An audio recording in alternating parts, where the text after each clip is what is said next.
On a Sunday morning, as gentle sunlight streamed through the windows, Linda Williams was reviewing work documents in her home office. As a senior manager at Boston Consulting Group, quiet work time on weekend mornings had become her routine. The aroma of still warm Dunkin' coffee wafted up from her desk. While organizing stacks of papers, she glanced out the window. The rose bush she had just bought from Whole Foods yesterday sparkled with morning dew.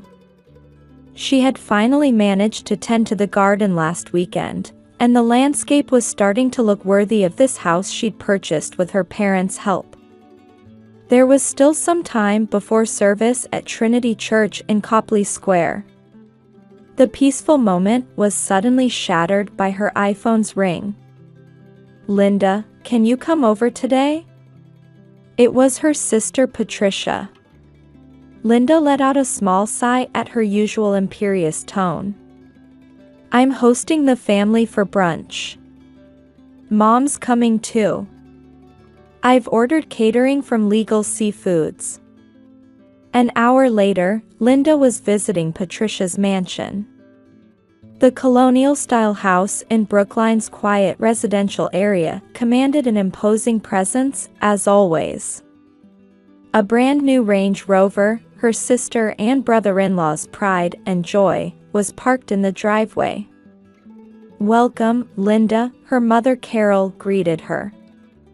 The Tiffany silver necklace swayed gently at her elegant neck. "Patricia has prepared such a lovely brunch. She's really living well since marrying into this family. Auntie Lynn." The twins, Emma and Olivia, came running up. As Linda hugged the two girls in their matching Gap Kids dresses, she inwardly sighed. The discomfort she felt whenever visiting her sister's house had only grown stronger over the years. Entering the living room, she was met with a modern space that had reportedly been designed by a professional interior decorator.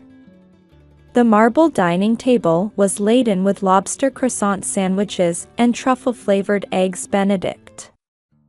"I'm the star today," Patricia made her grand entrance.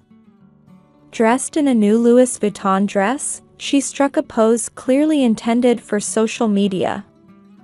Her husband Michael was, as usual, absorbed in reading news on his iPad.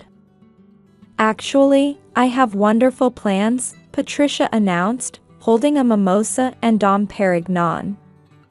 "We've decided to take a family trip to Hawaii next month. Michael's company is doing well, and isn't this the perfect time?" "What?" When Linda showed her surprised expression, Patricia flashed a malicious smile.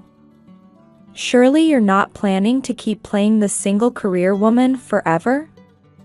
You need to spend time with family occasionally. When I saw you at Copley Place the other day, you looked exhausted." "Patricia," their mother raised her voice in what seemed like admonishment, but it was merely for show. Carol's attention had already shifted to taking photos of the food for Instagram. "Auntie Lynn, come to Hawaii with us. We're staying at the Disney Hotel in Oahu." At the twins' innocent voices, Linda made up her mind. She had accumulated miles from a recent business class sale anyway. "Yes, of course. I haven't been to Hawaii in a while."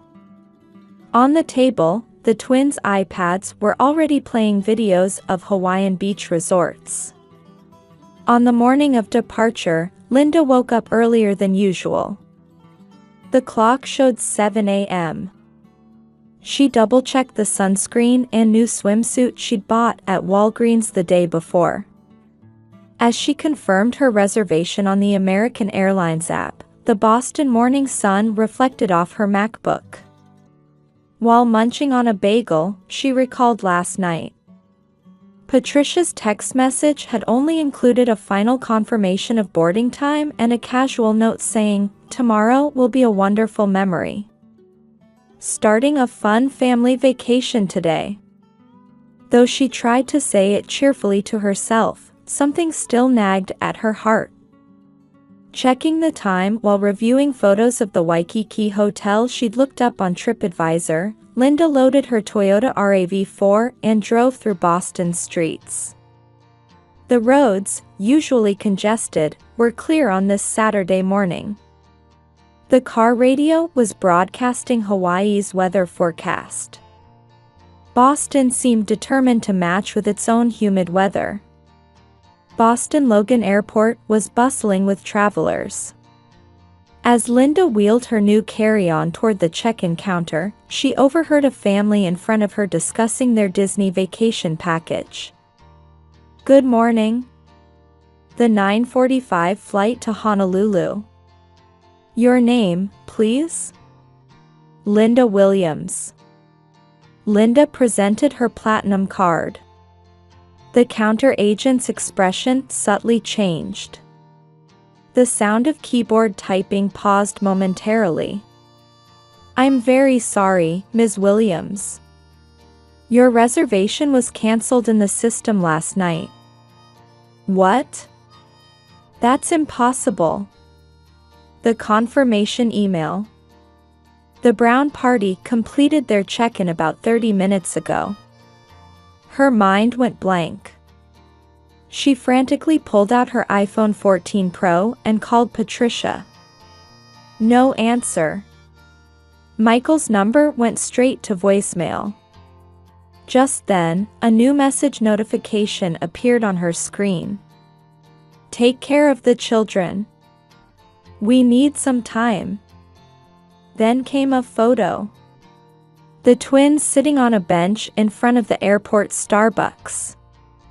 Emma clutching a pink teddy bear from Build-A-Bear, Olivia's cheeks wet with tears. The two holding hands, their expressions filled with anxiety and fear. Emma. Olivia. Linda ran desperately through the airport. Her mind raced with questions. Why would Patricia do this? Were the rumors about Michael's company true? Why hadn't her mother warned her? "Excuse me. I'm looking for 5-year-old twin girls. Blonde, wearing Gap kids dresses." She rushed toward the food court, asking passing airport staff. Messages from Patricia kept arriving on her smartphone. "The children are in your care. The 529 plan documents are in the safe at home. This is our last chance, Michael and I." Finally reaching the food court area, she heard a small voice. "Auntie Lynn." The two were sitting on a bench beside the escalator, in a spot somewhat hidden from view. "It's okay, now. I'll protect you." The twins' bodies trembled in her embrace. Massport officials had begun gathering around. "Mama said she'd be right back." Emma's trembling voice left Linda with nothing to do but hold her tighter. "They said they were going to take the shuttle bus, then Mama and Papa never came back." Olivia's words brought anger to Linda's eyes. "Ma'am, could we speak with you at the security office?" A man in a Massport uniform quietly approached. His badge gleamed with Logan Airport Police. "We'll get some hot chocolate and cookies for the children." A female staff member smiled kindly at the twins. Her name tag had a Student Ambassador Program pin. Linda checked her handbag for the series of messages Patricia had sent. The cold tone suggesting premeditated action made her blood boil. Outside the window, a Boeing 787 bound for Hawaii climbed into the blue sky. Her sister and brother-in-law were likely sitting inside, feeling no guilt whatsoever. Linda heaved a deep sigh. This was turning out to be a very different kind of family trip than she had imagined. 12 hours after the incident, an exhausted atmosphere hung in Linda's living room. They had just returned home after completing police interviews and meetings with Children's Protective Services. "Emma, Olivia, come here. The bath is ready," Linda called gently. But the twins remained huddled together on the sofa, unwilling to move. Beside scattered crayons and coloring books lay a half-eaten McDonald's Happy Meal. "Auntie Lynn," Emma called out in a small voice. "Are Mama and Papa really not coming back?" Linda's heart clenched. The police had confirmed that Patricia and Michael had boarded as scheduled and arrived in Honolulu. Their credit card records showed they had checked into the Hilton Hawaiian Village. "I can't believe it." Linda's mother Carol had rushed over, apparently leaving a church women's group meeting midway. Her usually perfectly styled hair was disheveled. That Patricia would do such a thing. Just then, Linda's iPhone rang. It was a detective from the Boston Police Department. "Ms. Williams, have you heard any concerning conversations from the children?" Linda recalled the twins' words at the airport. "Yes, Emma mentioned that Mama and Papa were fighting about money. And I believe Olivia." The next morning, after dropping the twins off at the nearby Brookline Public Schools, Linda headed to Patricia's house. A police search warrant had been issued, and Linda was permitted to accompany them. A uniformed officer led them to the second-floor study. "Take a look at this." Masses of documents were found in the drawers of the expensive leather desk. Piles of unpaid bills, credit card statements, and financial documents from Michael's company. The rumors of the company's financial troubles in the Boston Globe were true. "This is..." Linda couldn't believe her eyes when she saw the Fidelity account statement. The $529 plan set up for the twins' education had been reduced to just $1. Over $500,000 in funds had been withdrawn over the past 3 months. The closet yielded box after box of Hermes, Chanel, and Louis Vuitton items, still with tags attached. Patricia's Instagram was filled with posts portraying happy family life. But behind that facade, she had been consuming the twins' future. "Linda, there's this too." The officer handed her a torn envelope. Inside were bank statements from the Cayman Islands. "Ms. Williams," the detective called out. "We've found significant transfer records under your mother Carol's name." Just then, Linda's smartphone vibrated. It was from Trinity Church. "Linda, something terrible has happened." Her mother's voice was strained. "Patricia took the women's group fees and used my name." As it turned out, Patricia had also been the treasurer for the church women's group. There was a high possibility of fraud there too. She had been embezzling membership fees using their mother Carol's name. This was completely premeditated, Linda told the police. Hours later, Linda sat in her living room, compiling all the evidence. Her mother was being interviewed at the church, and the twins were safely attending their after-school program. The Boston Police Department detective called again. "We've discovered something significant.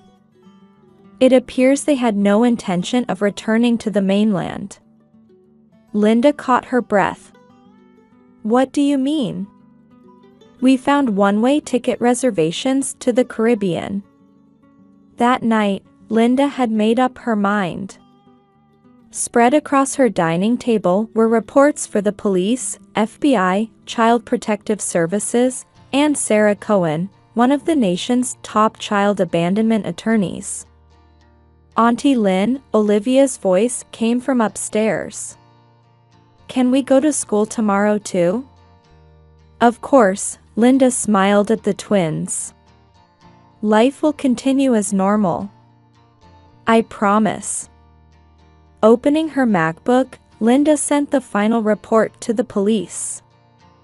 Attached were Patricia's Instagram posts portraying the perfect mother, photos of the airport abandonment, and records of all financial transactions.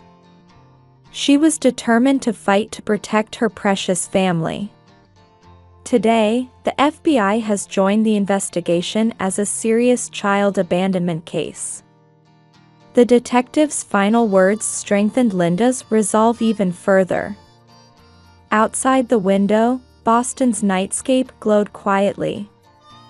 On the table lay the twins' craft project from after-school care, to our beloved Auntie Lynn. Looking at those words, Linda heaved a deep sigh. Early morning, 1 week after the incident, at the top floor of the Hilton Hawaiian Village in Oahu. Patricia was enjoying her morning coffee on the balcony. Looking down at the azure sea, she was selecting photos to post on Instagram. Patricia, we need to talk. Michael approached with a tense expression, clutching his iPad. About the company, everyone. Just then, a knock echoed at the suite door. When they opened it, more than 10 law enforcement officers stood there. An FBI agent began reading their rights. Outside the window, an ABC News helicopter circled. I have nothing to say. Let me call my lawyer. Patricia maintained her elegant demeanor until the end.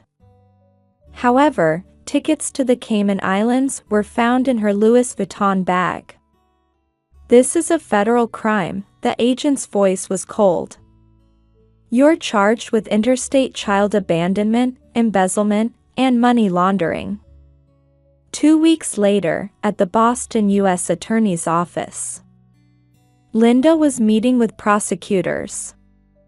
Ms. Williams, we have sufficient evidence, said Jessica Morrison, a prosecutor with over 20 years of experience. Particularly, the misappropriation of education funds will decisively turn the jury against them. The conference room table was piled with evidence. Starting with Logan Airport security camera footage, church women's group accounting records, documents showing fraudulent accounting at Michael's company. Additionally, there was Patricia's history of false social media posts, detailed psychological diagnoses from the twins' counselor. As decisive evidence, there were records of fraudulent withdrawals from the Fidelity 529 plan, and multiple financial transaction documents with forged signatures from Mother Carol. The prosecution, Morrison continued, will charge them primarily with federal child abandonment violations, adding fraud charges for misuse of education funds, and embezzlement for misappropriation of church funds. We'll also include charges of document forgery for forging the mother's signature, money laundering related to the Cayman Islands accounts, and conspiracy charges for the couple's planned scheme. The sentence? Linda asked. Maximum 20 years for Patricia, Morrison answered sternly. For Michael, 7 to 15 years, depending on his level of cooperation. That evening, Linda took the twins to their psychological counseling session at Boston Children's Hospital. The children's recovery will take time, explained Dr. Sarah Watson, their physician. Particularly, abandonment by a mother creates deep emotional wounds. 1 month later, at the Suffolk County Courthouse, Patricia and Michael's initial hearing began. Local media packed the gallery, and the Boston Globe featured the case on its front page. Defendants, please rise. The judge's voice echoed through the courtroom. Patricia wore an orange prison jumpsuit. Her former arrogant demeanor had vanished, and her makeup-free face showed fatigue. Patricia began. The courtroom fell silent. I admit to everything. Her confession began. At first, when I learned about Michael's company's critical situation, Patricia's voice trembled. But that's no excuse. I abandoned my children. Her testimony lasted 3 hours. It all started, she said, with her pride as a mama influencer. Misappropriating education funds to maintain a luxurious lifestyle, embezzling church funds to cover debt payments, forging her mother's signature for new loans. And finally, the escape plan for a new life in the Caribbean.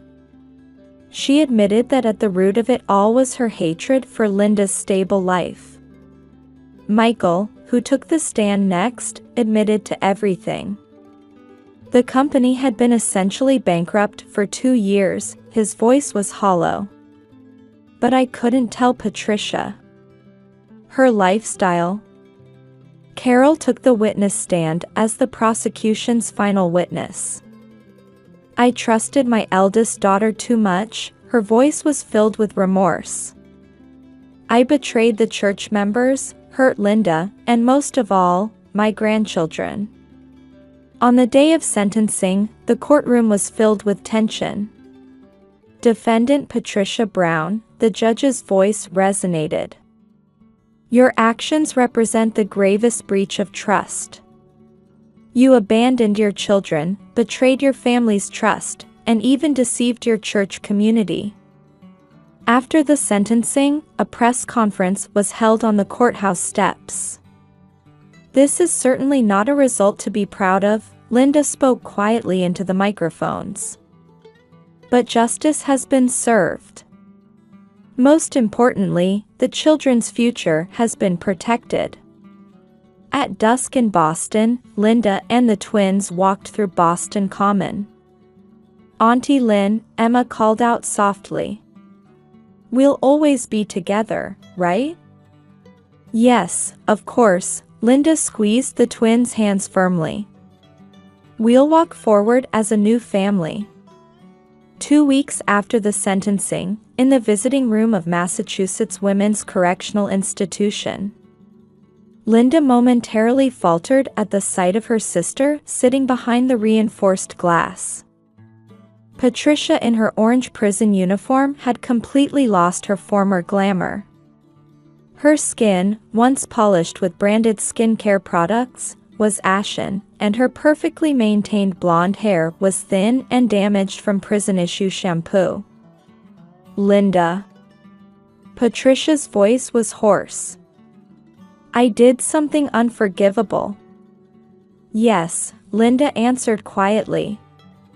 She had wrestled with the decision to visit many times. But this might be their last face-to-face meeting. This visit was necessary to understand everything and to settle something within herself. How are the children? Tears welled up in Patricia's eyes. They don't want to see me. Yes, I think that's best for now, Linda recalled the counselor's advice. The children's emotional recovery would take time. The clock in the visiting room ticked quietly. A brief 15-minute visit. During this time, the sisters reflected on their lives, their childhood in a wealthy family, Patricia who bore all of their mother's expectations, and Linda who had always remained in the shadows like a wallflower. Remember? When we were little, in the Back Bay house. Patricia's voice trailed off. If only we could go back to those days. On her way home, Linda walked through Boston Common. As early autumn made its presence felt in the park, she contemplated the first steps of her new life. At home, big changes were underway. The former guest room had been transformed into a bright children's bedroom. Matching beds from Pottery Barn, cheerful bookshelves from IKEA, and colorful curtains from Target's Cat and Jack collection. Everything was for the twins. "Auntie Lynn, is this room really ours?" Emma asked with an expression of disbelief. "Can we stay here forever?" "Of course. This is your new room." Linda hugged the twins tenderly. The adoption proceedings were progressing smoothly. The court supported the adoption by their biological aunt. There were changes at work too. Boston Consulting Group had shown understanding of Linda's situation. She could now utilize flex time and sometimes work from home. A new position was also being discussed. Unexpected support networks had also emerged. Jennifer, a single mother living nearby, offered to help with after-school pickup and drop-off. The Trinity Church community delivered home-cooked meals. The counselor at Brookline Public Schools showed special consideration for the twins' emotional care. "Time will heal some things," Mother Carol had said. She too was changing. Through her church volunteer work, she seemed to have awakened to new values. Now she baked cookies with the twins on weekends. 1 year later, in early summer, the twins' 6th birthday party was being held in Linda's backyard. Organic cake from Whole Foods, homemade lemonade, and the laughter of neighborhood children created a simple but heartwarming scene. "Happy birthday!" Emma and Olivia beamed with happiness, surrounded by their classmates. Their former anxious expressions were nowhere to be seen. That night, after putting the children to bed, Linda went out to the garden. Under the starlit sky, she smiled quietly. On the table lay essays written by the twins. The theme was "My Family." They began with the words, "To my beloved mom," expressing their honest feelings. Patricia, in prison, was reportedly working earnestly on rehabilitation programs. Michael was serving his sentence in a different facility, and their divorce had already been finalized. Letters from them occasionally arrived for the twins. However, they remained unopened, waiting for the day when the children would choose to read them themselves. In Linda's desk drawer was a letter. A dinner invitation from a rising pediatrician in Boston. It had started with the twins' regular checkups. His gentle gaze and thoughtful consideration for the children had kindled a small warmth in Linda's heart. Christmas night. A large tree sparkled in Linda's living room. 3 stockings hung above the fireplace. In the corner, sheet music for the twins' lessons lay atop their new piano. "Love you, Mom," the twins' words before falling asleep brought tears to Linda's eyes. "I love you too." Outside the window, snow had begun falling quietly. It seemed to herald a fresh white page in the story of their new family.